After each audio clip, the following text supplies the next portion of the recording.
Hello बच्चों, फिर से आज हम अपने YouTube channel south city PCMB पर मिल रहे हैं आपके साथ और मैं हूं आपका केमिस्ट्री मेंटर राहुल तिवारी। तो फिर हम लोगों ने क्लास 10th में जो चैप्टर्स पढ़ रखे हैं, first chapter periodic classification and periodic properties, second chapter अपना केमिकल बॉन्डिंग और थर्ड चैप्टर हम लोग एसिड बेस सॉल्ट पढ़ रहे हैं।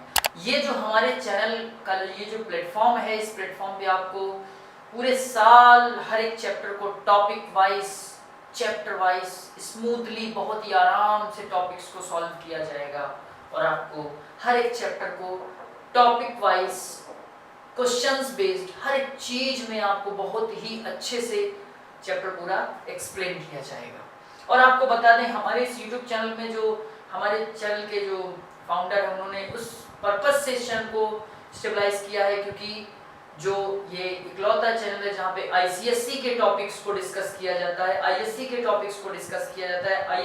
ICSE में क्या होता है ना कि 10th के ज़्यादा मटेरियल मौजूद नहीं है, अवेलेबल नहीं है YouTube चैनल पे, लेकिन जो हमारा चैनल है ये सिर्फ बेसिकली ICSE पर ही फोकस कर रहा है, क्योंकि ICSE का मैटर ना तो अच्छे टीचर्स दे पा रहे हैं और ना ही वो सारे सिलेबस की पे बातें कर रहे हैं। तो आइए हम लोग फिर से अपने YouTube channel south city PCMB पर मिल रहे हैं। अगर आपने हमारे चैनल को लाइक और सब्सक्राइब ना किया हो तो एक बार लाइक और सब्सक्राइब जरूर कर दीजिएगा और साथ ही साथ शेयर करना मत भूलिएगा, क्योंकि आपका भी भला होगा, उससे 4 लोगों का और भला होगा, जिससे हमारे चैनल का भी भला होगा। तो चलते हैं अपने टॉपिक की तरफ। हमारा चैप्टर है एसिड बेस एंड सॉल्ट। तो एसिड बेस सॉल्ट में हम लोगों ने कई सारी बातें की थी कि what are the acids, what are the bases. इन दोनों टॉपिक पे हमने बात कर रखी है। एसिड क्या है, एसिड की प्रॉपर्टीज क्या है, इन सब चीज़ों पे हमने बात कर रखी है। Properties and uses of basis तक हो गया था। आज हम लोग जो बात करने जा रहे हैं वो pH वैल्यू पे बात करने जा रहे हैं। Then what is pH value? pH है क्या एक्चुअली में? तो pH एक जो power of hydrogen ion concentration. बेटे इंडिकेटर्स तो बहुत सारे होते हैं, हमने उस दिन भी डिस्कस किया था कि इंडिकेटर्स तो बहुत सारे हैं आपके। इंडिकेटर्स में natural indicators, synthetic indicators, olfactory indicators और लास्ट में हमारा यूनिवर्सल इंडिकेटर। तो ये जो यूनिवर्सल इंडिकेटर है, उस इंडिकेटर को हम लोग pH पेपर बोलते हैं। pH स्केल होता है और इससे हम कोई भी इंडिकेटर ऐसा नहीं है जो प्रॉपर स्ट्रेंथ बता सके कि ये कितना एसिड है, इस एसिड की स्ट्रेंथ कितनी है, इस बेस की स्ट्रेंथ कितनी है। तो कोई भी जो इंडिकेटर है वो इस चीज़ को नहीं बता पा रहा है, तो उस सिचुएशन पे pH स्केल का यूज किया गया। और pH वो स्केल है जो एग्जैक्ट हमको एसिड और बेस की स्ट्रेंथ के अबाउट में बताती है कि इस सॉल्यूशन की स्ट्रेंथ क्या है, इस बेस की स्ट्रेंथ क्या है, इस एसिड की स्ट्रेंथ क्या है, ये सारी चीज़ें बताती है। तो हमारे पास सबसे पहले आता है pH paper in strength of acidic and basic solution.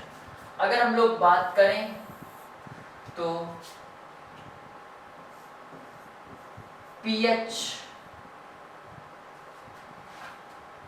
एक तरह से, ये जो pH है ये पेपर है,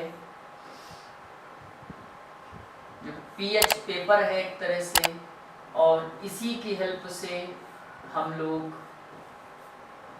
किसी भी सॉल्यूशन की स्ट्रेंथ को कैलकुलेट करते हैं। तो strength of acid and base calculate bye pH paper. दूसरी बात कि एसिडिक और बेसिक या neutral solution can be ascertained on the basis of ionization. Water ionizes to a very small extent. The concentration of H3O plus and is OH minus. जो ये आपका water है H2O, इस वाटर में H plus भी होता है और OH माइनस भी होता है। H प्लस और OH माइनस दोनों ही होते हैं। और अगर हम लोग इसको आयनाइज करें तो आयनाइज करने पर ये हमको hydronium ion plus hydroxyl ion, ये आयन्स प्रोड्यूस करता है। और एक्सपेरिमेंटली हमने इस चीज को निकाला कि ionisation product of water KW जो कि H3O plus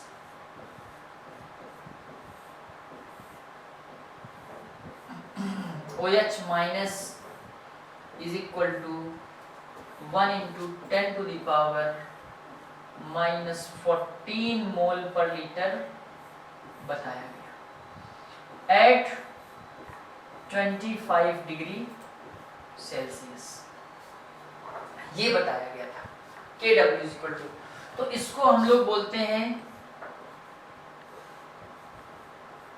ionic product of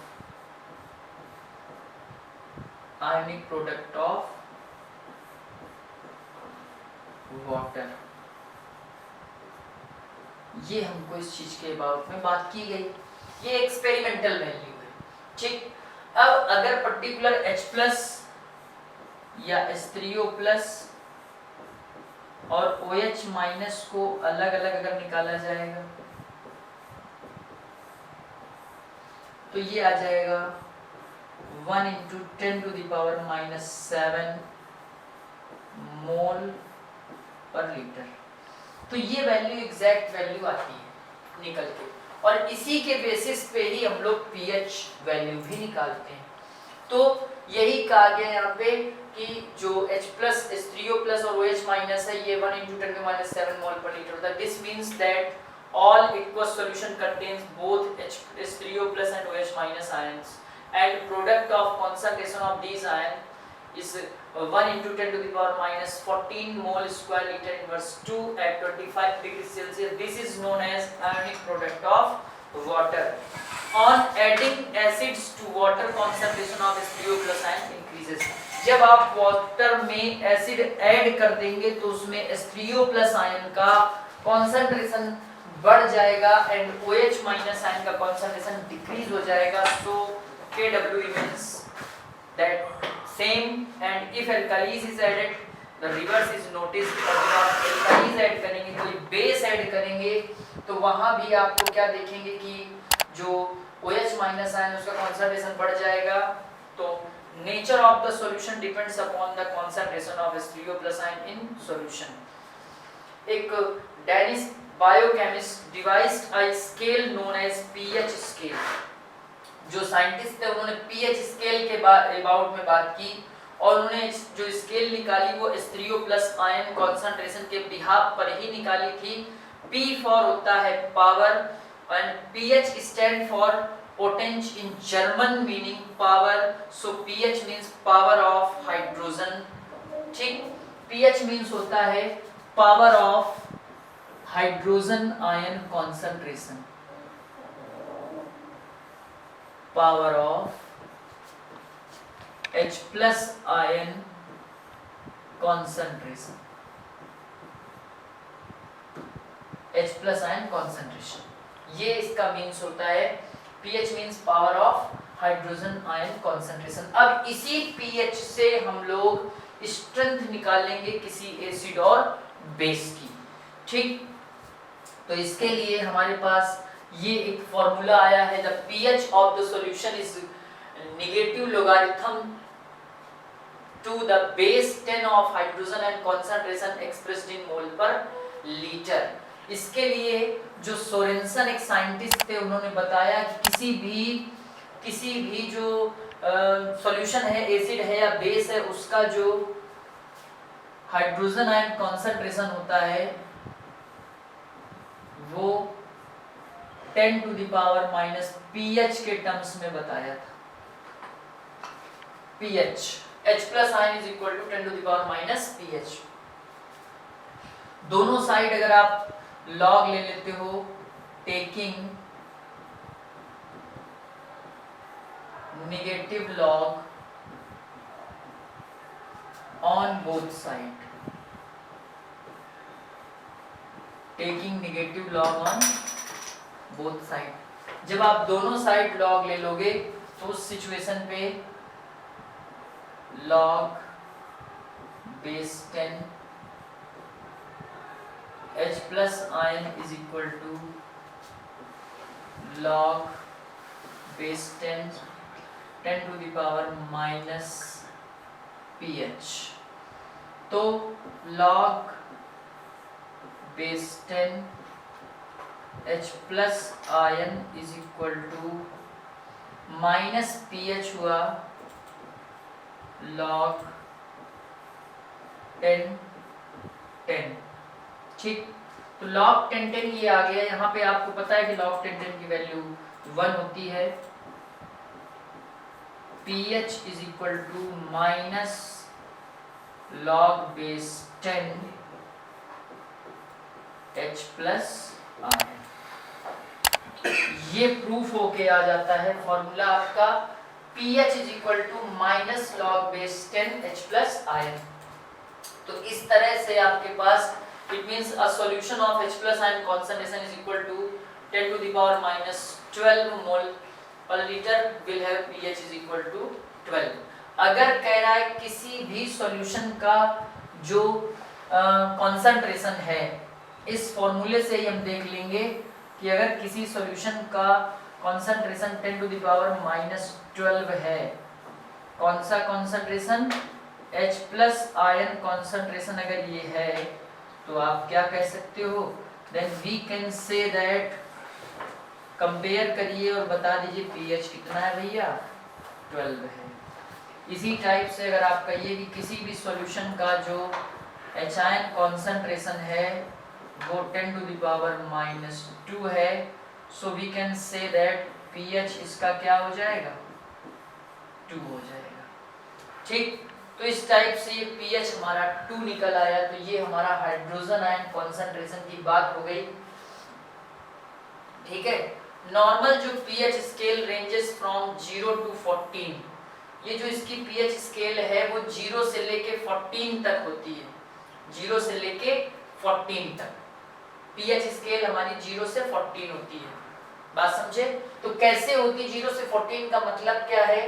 तो 0 से 14 का मतलब ये कि जब आप 0 से 14 की तरफ बढ़ोगे, 0 टू 7, 0 से 14 के बीच में जो 0 टू 7 के बीच का जो डिस्टेंस है ये एसिडिक होता है, और 7 के आगे 14 तक का बेसिक स्ट्रेंथ का एरिया होता है। तो 7 से जब आप 0 की तरफ बढ़ोगे तो एसिडिक स्ट्रेंथ, जब आप 7 से 0 की तरफ आओगे तो जो एसिडिक स्ट्रेंथ है वो बढ़ेगी, और जो अब आप 7 से 14 की तरफ जाओगे तो जो आपकी बेसिक स्ट्रेंथ है वो बढ़ेगी। यानी अगर वी कैन से दैट कि अगर किसी भी सॉल्यूशन की pH 4 है तो इसका मतलब क्या है, वो सॉल्यूशन कैसा है, एसिडिक है।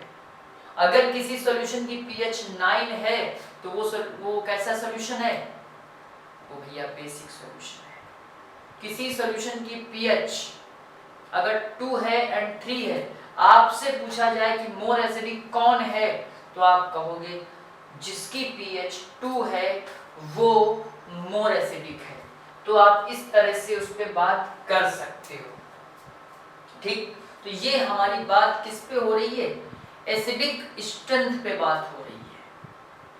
अब आपसे कह दे कि किसी दो सॉल्यूशन आपके पास है, उनमें से एक की pH 10 है और एक की pH 13 है, तो मोर बेसिक कौन होगा, बेसिक स्ट्रेंथ ज्यादा किसकी होगी, तो आप सीधे बोल सकते हो कि जिसकी pH वैल्यू 13 है उसकी स्ट्रेंथ ज्यादा होगी, which is more basic than other.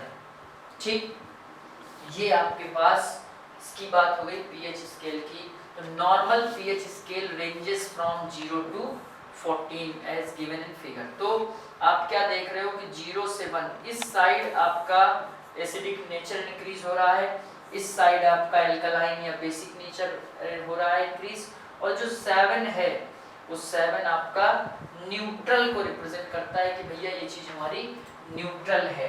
तो ये इस टाइप से हमारे पास pH के अबाउट में बात की गई। अब हम लोग बात करेंगे इस pH स्केल का मतलब क्या है और हमारी लाइफ में इसका क्या इम्पोर्टेंस है। कई बार हमारे बॉडी में pH लेवल बढ़ जाता है, कई बार हमारे दांतों में pH लेवल बढ़ जाता है। तो जब pH लेवल बढ़ता है तो क्या होता है, कई बार जैसे हमारी बॉडी में बहुत सारे जो ये कीड़े हैं या कोई भी ऐसा है जो जीव जंतु जो काट लेता है या स्टिंग कर देता है, तो उससे भी हमारी एसिडिक स्ट्रेंथ बॉडी की बढ़ जाती है। तो क्या रीज़न है भैया, तो ये डेली लाइफ में क्या इंपॉर्टेंस है, हम लोग इस पर भी बात करने वाले हैं। तो आगे चलते हैं अपने अगले टॉपिक की तरफ। ये है हमारी पीएच स्केल, जो कि हमने आपको बताया एसिडिक नेचर कहाँ से, इस साइड से इस टाइप की तरफ एसिडिक स्ट्रेंथ बढ़ती है। ठीक, ये हमारी किसकी है, एसिडिक स्ट्रेंथ की बात है, एसिडिक स्ट्रेंथ है। और ये हमारी कौन सी है, बेसिक स्ट्रेंथ है, बेसिक स्ट्रेंथ की बात है। ठीक, तो इधर की तरफ एसिडिक स्ट्रेंथ, उधर की तरफ बेसिक स्ट्रेंथ, और बीच में ये जो न्यूट्रल सॉल्यूशन है, ये कैसा है, न्यूट्रल। ठीक, 7 जो कलर है उसमें क्या होगा, ग्रीन होगा। जो 7 है वो ग्रीन है पूरा, और 7 पे ग्रीन कलर होता है, 7 से नीचे जैसे कलर चेंज होता चला आ रहा है। 5 पे येलो हो जाएगा, फिर येलो से पिंक होगा, पिंक से फिर ये 1 पे आके रेड हो जाएगा। उसी टाइप से ये इधर ब्लू, ब्लू से इंडिगो, इंडिगो से वायलेट। तो इस टाइप, इस साइड जो कलर इधर भी चेंज हो रहा है, इधर भी चेंज हो रहा है। तो अगर ग्रीन कलर है तो इसका मतलब है कि वो सॉल्यूशन न्यूट्रल है, उस पर किसी भी तरह का अगर पीएच पेपर यहाँ पे ग्रीन शो हो रहा है तो इसका मतलब कोई प्रॉब्लम नहीं। लेकिन अगर हल्का सा येलोइश हो गया तो समझ लीजिएगा वो लेस एसिडिक है। लेकिन अगर और पिंक हो रहा है तो इसका मतलब एसिडिटी, उसकी एसिडिक स्ट्रेंथ बढ़ रही है। और जब रेड हो जाएगा तो इसका मतलब वो बहुत ज़्यादा एसिडिक है, उसका कॉन्सेंट्रेशन बहुत ज़्यादा है, वो हाईली एसिडिक कहोगे, this is a strong acid. अब बताया नहीं कि अगर बाई चांस 2 सॉल्यूशन उनमें से एक की pH 1 है, एक की pH 2 है, तो आप किसको स्ट्रॉन्ग एसिड बोलोगे, तो आप कहोगे जिसका pH 1 है वो मोर एसिडिक है। ठीक, तो बेटे मैं क्या कह रहा था कि pH की ये सिचुएशंस पे मैंने बताया ना कि जितनी जैसी उसकी वैल्यू होगी उसी के अकॉर्डिंग उसका pH होगा। तो इस साइड जब आप 7 से 0 की तरफ जाओगे तो एसिडिक स्ट्रेंथ यहाँ इस तरफ बढ़ती जाएगी, इस तरफ बेसिक स्ट्रेंथ बढ़ती जाएगी। अब हम बात करने वाले हैं कि हमारी डेली लाइफ में जो एवरीडे लाइफ है वहाँ पे इस pH का इम्पोर्टेंस क्या है, हम लोग इस पे भी बात करेंगे। तो सबसे पहले our body works within a narrow pH range 7 to 7.8। हमारी जो बॉडी है वो 7 से 7.8 के बीच में रहती है। Plants and animals also survive in a narrow range। जो प्लांट्स हैं और एनिमल्स हैं वो सब इसी रेंज में सरवाइव करते हैं। इन एग्रीकल्चर में क्या होता है कि every crop grows better in particular pH range. For example rice grows better in slightly acidic soil, sugar cane in neutral and citrus fruit in alkaline soil. ये मतलब अलग अलग से सॉइल का जो है ना pH रेंज चाहिए होता है कि हमारे राइस के लिए स्लाइटली एसिडिक होनी चाहिए जो मिट्टी है, शुगर केन के लिए न्यूट्रल होनी चाहिए पूरी, और जो सिट्रस फ्रूट्स हैं उनके लिए हमें अल्कलाइन सॉइल की नीड होती है। बॉडी में मेडिसिन्स का भी एक तरह से हमारे पास इंपॉर्टेंस होता है pH का। तो certain diseases are diagnosed only on the basis of pH value of blood and urine. आपको इसमें भी हमारी बॉडी में भी बताया ना कि अगर एसिडिक स्ट्रेंथ बढ़ती है, एसिड लेवल बढ़ जाता है तो बहुत सारी प्रॉब्लम्स क्रिएट होती हैं। तो ये हमारी बॉडी के लिए भी pH लेवल बैलेंस रखना बहुत ज़रूरी है। डाइजेस्टिव सिस्टम, इन डाइजेस्टिव सिस्टम में क्या है कि हमारी बॉडी में आपको पता ही है कि जो स्टमक है इसमें HCl तो प्रॉपर बनता ही है, और अगर HCl के बनने में अगर बाई चांस HCl ज़्यादा बनता है तो हमारी बॉडी में एसिडिटी बढ़ जाती है। तो एसिडिटी जब बढ़ जाती है तो उसको न्यूट्रलाइज भी करना होता है, और उसको न्यूट्रलाइज करने के लिए, उसको न्यूट्रल करने के लिए हमें कुछ बेसिक चीज़ों की नीड होती है, बेसिक मटेरियल्स की नीड होती है, जिसको हम लोग बोलते हैं milk of magnesia. General time पे तो हम लोग थम्स अप भी लेते हैं, क्योंकि थम्स अप एक कोल्ड ड्रिंक ऐसी है जो pH लेवल को यानी हमारी एसिडिटी को थोड़ा सा कम कर देती है। तो और उसके अलावा मिल्क ऑफ मैग्नीशिया है, मिल्क ऑफ मैग्नीशिया के अलावा डाइजीन है, इसके अलावा आप और भी कई ऐसी सारी चीज़ें, इनो है, तो गैसोफास्ट है। तो ये कई सारी ऐसी चीज़ें मार्केट में अवेलेबल है जो हमारी पेट की एसिडिटी को कम कर देती हैं, ये सब डाइजेस्टिव सिस्टम को घटा देती हैं। तो सॉरी, डाइजेस्टिव सिस्टम को नहीं, पीएच लेवल को कम कर देती हैं और आराम से जो एसिडिटी है वो खत्म हो जाती है, नॉर्मल कर देती है, बैलेंस कर देती है। तो मिल्क ऑफ मैग्नीशिया की हम लोग बात कर रहे हैं, MgOH का वर्ल्ड वाइज ये एज ए एंटा एसिड यूज किया जाता है। इन सब जितने भी मैंने बताया ये सब एंटा एसिड्स हैं, ठीक। तो hydrochloric acid is produced in stomach which helps in the digestion of food, but if it becomes excess and pH falls and pain irritation occurs. To get rid of this antacids like milk of magnesia is generally used in adjust the pH, ठीक, ये pH को adjust कर देता है। इन saving tooth decay, अब हम लोग क्या करते हैं ना, जनरली हमारे जो बॉडी है, हमारी बॉडी में जो ये टीथ हैं इनमें कैल्शियम एंड फास्फोरस का मिक्सचर होता है। तो कह रहा है कि substance like chocolates and sweets are degraded by bacteria present in our mouth. When the pH falls to 5.5, tooth decay start. हमारी बॉडी जो माउथ का pH है वो अगर 5.5 से नीचे हो जाता है तो टूथ डिके स्टार्ट हो जाता है, और जब टूथ डिके स्टार्ट हो जाएगा तो धीरे धीरे हमारे दांत कमजोर हो जाएंगे और बुढ़ापे तक तो दांत खत्म ही हो जाएंगे, चले जाएंगे सारे। तो इसलिए हमें क्या करना है मेरे बच्चों, उसके लिए टूथ इनेमल जिनमें कैल्शियम फॉस्फेट हो is the hardest substance in our body and gets corrode. The saliva produced by salivary glands is slightly alkaline. It helps to increase the pH to some extent, but toothpaste is used to neutralize excess acid tooth in the mouth. इसके लिए हमें फिर toothpaste use करने होते हैं, जो toothpaste हमारे इस एसिड जो बन रहा है जो 5.5 लेवल पे आ गया, इसको न्यूट्रलाइज करने के लिए, इसको बैलेंस करने के लिए हम लोग कुछ टूथपेस्ट का भी यूज करते हैं, ठीक। Bee sting leaves acid in the body. अब जैसे रेड कलर की आंट है या बी है, हनी बी जिसको बोलते हो, ये लोग भी ऐसा ही करते हैं कि ये लोग जैसे हमारी बॉडी बैठेंगे तो ये इनके स्टिंग एरिया, कुछ एरिया में स्टिंग कर देंगे, तो जहाँ पे स्टिंग करेंगे तो उतनी जगह इचिंग होगी, दर्द होगा, प्रॉब्लम्स फेस करनी पड़ेगी। तो उस सिचुएशन पे हमें क्या करना चाहिए, तो वहाँ पे भी हम लोग को, क्योंकि ये लोग के बॉडी में, ये लोग जो स्टिंग करते हैं, इनके स्टिंग में फॉर्मिक एसिड होता है, तो उस फॉर्मिक एसिड को न्यूट्रलाइज करने के लिए हमें कुछ ना कुछ बेस का यूज करना पड़ता है। तो हम लोग बेस जो यूज कर सकते हैं, घर पे भी इसका ट्रीटमेंट कर सकते हैं। हमारे पास घर पे भी बेकिंग सोडा है, इस टाइप की चीजें होती हैं जिनको अगर हम लोग यूज कर लें तो ये जिस स्टंग एरिया में है उसको आप न्यूट्रलाइज कर सकते हो इन चीजों को, ठीक। बेकिंग सोडा बहुत जल्दी रिलीव करता है। तो इस टाइप से ये हमारे पीएच लेवल का जो मैटर था, हमारी बॉडी में क्या पीएच का इंपॉर्टेंस है, ये सारी चीजें मैंने डिस्कस की, ये पीएच का मैटर था। बस इससे यही ये क्वेश्चंस बनता है पीएच वैल्यू से, कि जैसे बोल दिया गया 3-4 बोल दिया कि a solution A B C and D है और इनके पीएच गिवन है, तो बताइए कौन ज़्यादा एसिडिक होगा, कौन कम एसिडिक होगा, कौन बेसिक है, कौन एसिडिक है, कौन न्यूट्रल है। इस तरह से इसके क्वेश्चंस बनते हैं, बाकी ज़्यादा प्रॉब्लमेटिक क्वेश्चंस इसके नहीं होते। अब जैसे आपसे कह दे और दूसरा क्वेश्चन सॉल्यूशन ए है, बी है, सी डी, बोले इसका पीएच 8 है, ये 4 है, ये 3 है और ये 13 है। बोले स्ट्रॉन्ग बेस कौन, तो स्ट्रॉन्ग बेस अगर आपसे कहेंगे, फिर बोलेगा स्ट्रॉन्ग एसिड कौन है,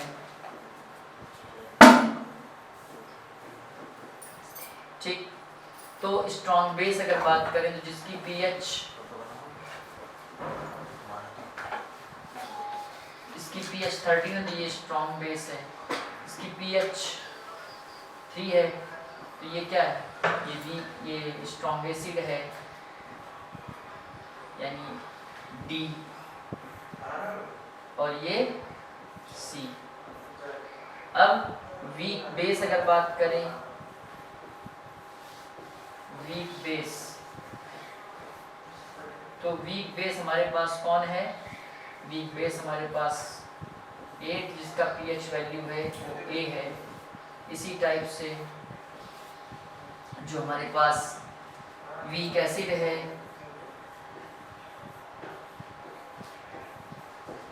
उसके कंपेयर में अगर बात करेंगे तो बी है, ठीक, पीएच वैल्यू 4, ठीक, तो इस तरह से क्वेश्चंस कोई भी किया जा सकता है आपसे, तो आप आंसर दे सकते हो। ठीक, और तो ये आपको इस टाइप से क्वेश्चंस दिए जा सकते हैं और ऐसे आंसर आप दे सकते हो। तो ये पीएच से रिलेटेड बातें थी। आगे चलते हैं, अब हमारे पास एसिड हो गया, बेस हो गया, अब हम लोग बात करेंगे सॉल्ट पे। ये सॉल्ट क्या है एक्चुअली में, तो सॉल्ट पे अगर हम लोग बात करेंगे तो सॉल्ट आपको पता है एसिड प्लस बेस। किसी भी एसिड में अगर आप बेस मिलाते हो, किसी भी एसिड में बेस मिलाते हो तो सॉल्ट प्लस वाटर। ठीक, अब सॉल्ट प्लस वाटर अगर बनता है, ठीक, सॉल्ट प्लस वाटर, तो अब जैसे मान लीजिए आपने क्या किया, NaOH HCl plus NaOH gives out NaCl plus H2O, ये आपने यहाँ पे बनाया। इसी टाइप से अगर आपने जैसे NaOH प्लस H2SO4, तो ये जैसे आपने बनाया NaOH प्लस H2SO4, तो यहाँ भी आप क्या कर रहे हो कि NaHSO4 प्लस H2O, ऐसे है ये। तो है क्या कि सॉल्ट क्या है, एसिड और बेस को मिक्स करने के बाद आपके पास सॉल्ट बनता है, और सॉल्ट बनने की इस रिएक्शन को जो है हम लोग बोलते हैं, कई बार हम लोग देख चुके हैं, न्यूट्रलाइजेशन रिएक्शन, न्यूट्रलाइजेशन रिएक्शन बोलते हैं। तो अब सॉल्ट भी हमारे पास कई टाइप से हो सकते हैं। NaNO3 जैसे salt is compound formed by the partial or total replacement of ionizable hydrogen atom of an acid by a metallic ion or an ammonium ion। Metallic ion और अमोनियम आयन, अगर आप NH4OH भी ले लेते हो, NH4OH जो है ammonium hydroxide है, क्योंकि हमने आपको पहले भी बता रखा था कि अमोनियम एक ऐसा एलिमेंट है, अमोनियम आयन एक ऐसा कंपाउंड है, अमोनियम का कंपाउंड जो नॉन मेटेलिक होते हुए बेसिक प्रॉपर्टीज रिप्रेजेंट करता है। जब आप इसमें HCl ऐड करोगे तो ये क्या बन जाएगा, NH4Cl प्लस H2O। ठीक, तो ये है इस तरह से। अब NaNO3 प्लस H2SO4, जैसे इसमें पार्शियल डिस्प्लेसमेंट हुआ, एक H को इसके साथ ले लिया गया, NaHSO4 plus HNO3, NaNO3 plus H2SO4 के साथ में Na2SO4 प्लस 2HNO3, तो ये पार्शियल या कंप्लीट डिस्प्लेसमेंट होता है। ठीक, तो यही हमारे पास सॉल्ट बनते हैं। इसे salt is an ionic compound which dissociate into water to yield a positive ion. जो सॉल्ट है वो क्या है, एक तरह से आयनिक कंपाउंड है जो डिसोसिएट हो जाते हैं वाटर में और पॉजिटिव आयन प्रोड्यूस कर देते हैं। ठीक, अब ये हमारे पास क्लासिफिकेशन क्या, कितने टाइप से सॉल्ट हो सकते हैं, तो नॉर्मल सॉल्ट, जो हमारे पास नॉर्मल सॉल्ट होते हैं,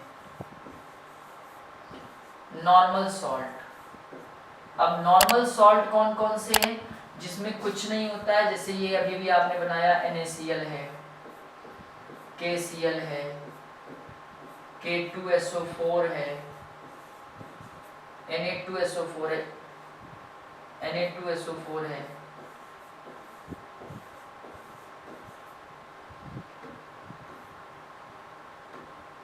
NH4Cl है, ये सब के सब कैसे हैं, नॉर्मल सॉल्ट है, मतलब जिनमें रिप्लेसेबल हाइड्रोजन नहीं होता, उन सारे के सारे सॉल्ट को हम लोग नॉर्मल सॉल्ट बोलते हैं। ठीक, नॉर्मल सॉल्ट मतलब जिसमें रिप्लेसेबल हाइड्रोजन यानी H+ आयन या OH- रिप्लेसेबल ना हो, H+ और OH- रिप्लेसेबल ना हो, नो रिप्लेसेबल, यानी इसको कोई रिप्लेस करने वाला ना हो। तो रिप्लेसेबल नहीं होगा तो जाहिर सी बात है ये आपका क्या हो जाएगा, नॉर्मल सॉल्ट हो जाएगा। ठीक, अब यही नॉर्मल सॉल्ट के बाद आपका आता है एसिडिक सॉल्ट। अब एसिडिक सॉल्ट में कौन होगा, जिसमें कुछ ना कुछ एसिडिक प्रॉपर्टी होंगी। तो एसिडिक सॉल्ट में कौन कौन सा आएगा, जैसे आपने क्या किया, ये अभी NaOH प्लस H2SO4 किया तो ये NaHSO4 आ गया।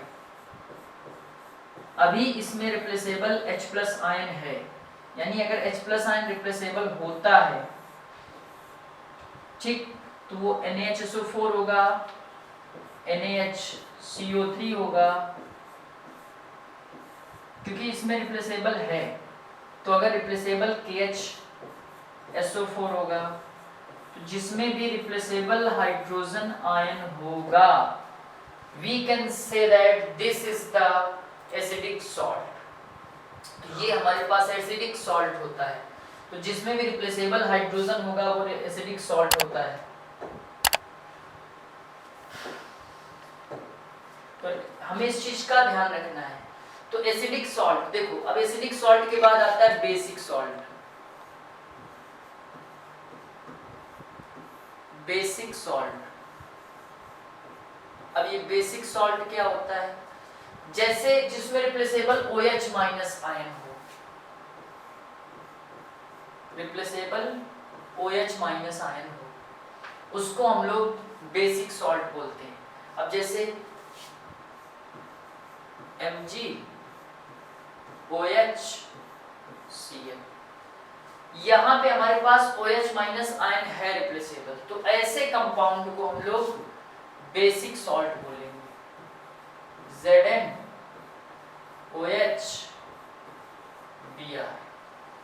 ऐसे कंपाउंड को हम लोग क्या बोलेंगे, रिप्लेसेबल, इसमें OH माइनस आयन है, इसलिए इसको हम लोग बोलेंगे basic salt.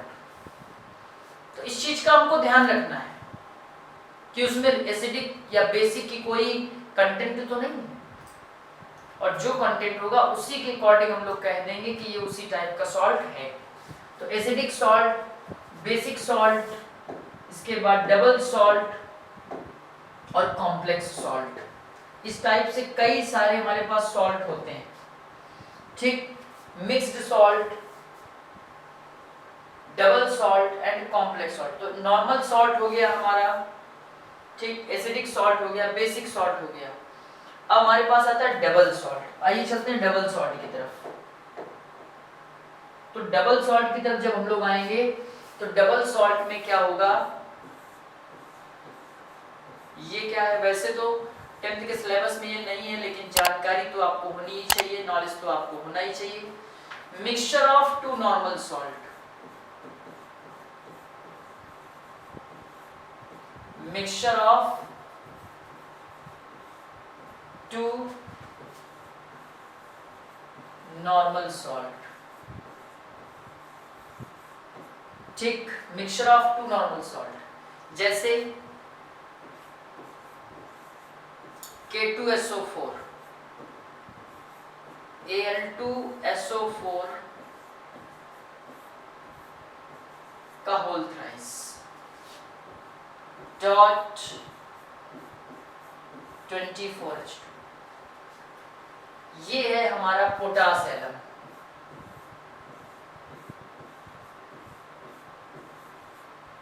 Potash alum Hindi में बोले तो फिटकरी, इसको हम लोग हिंदी में बोलते हैं फिटकरी, या इसी को आप ये भी कह सकते हो पोटेशियम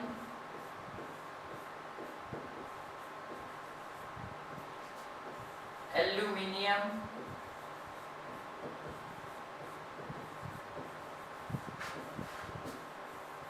सल्फेट, इसको आप ये भी कह सकते हो पोटास एलम या पोटेशियम एलम, क्योंकि ये दो सॉल्ट से मिलके बना है।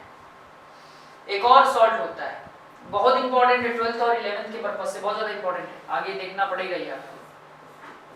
FeSO4, NH4 का whole twice SO4,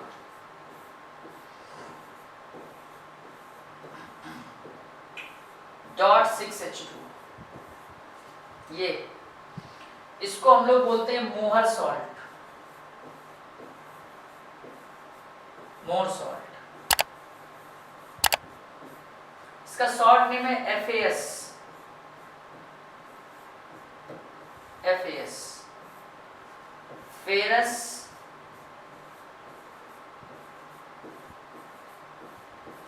ammonium, ferrous ammonium sulphate, ferrous ammonium sulphate FAS। तो ये हमारे पास डबल सॉल्ट है, इसको याद रखिएगा, बहुत इंपॉर्टेंट सॉल्ट। और लास्ट पे आता है हमारे पास कॉम्प्लेक्स सॉल्ट, ये तो और भी ज्यादा हमारे सिलेबस में नहीं है,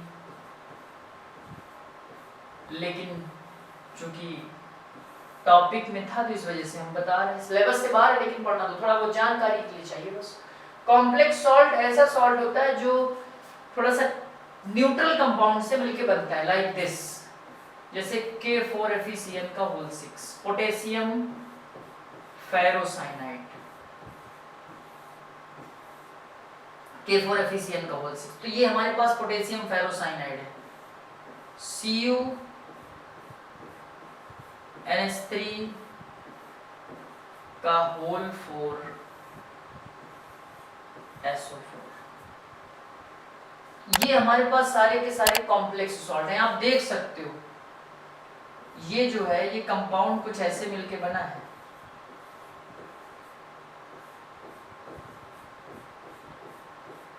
ऐसे। तो इस टाइप से ऐसे सॉल्ट को हम लोग क्या बोलते हैं, कॉम्प्लेक्स सॉल्ट बोलते हैं, जो हमारे पास एक से ज्यादा न्यूट्रल कंपाउंड से मिलके बनता है। ऐसे सॉल्ट को हम लोग कॉम्प्लेक्स सॉल्ट बोलते हैं। डबल सॉल्ट मैंने आपको बताया 2 सॉल्ट का मिक्सचर होता है। बेसिक सॉल्ट में रिप्लेसेबल OH- आयन होता है, जिस OH- को आप रिप्लेस कर सकते हो, ठीक। रिप्लेसेबल क्या हो, OH- आयन। ऐसे सॉल्ट को हम लोग क्या कहेंगे, बेसिक सॉल्ट कहेंगे। तो ये हमारे पास एसिडिक सॉल्ट हो गया, बेसिक सॉल्ट हो गया। तो सॉल्ट के अबाउट में हमने बात करी,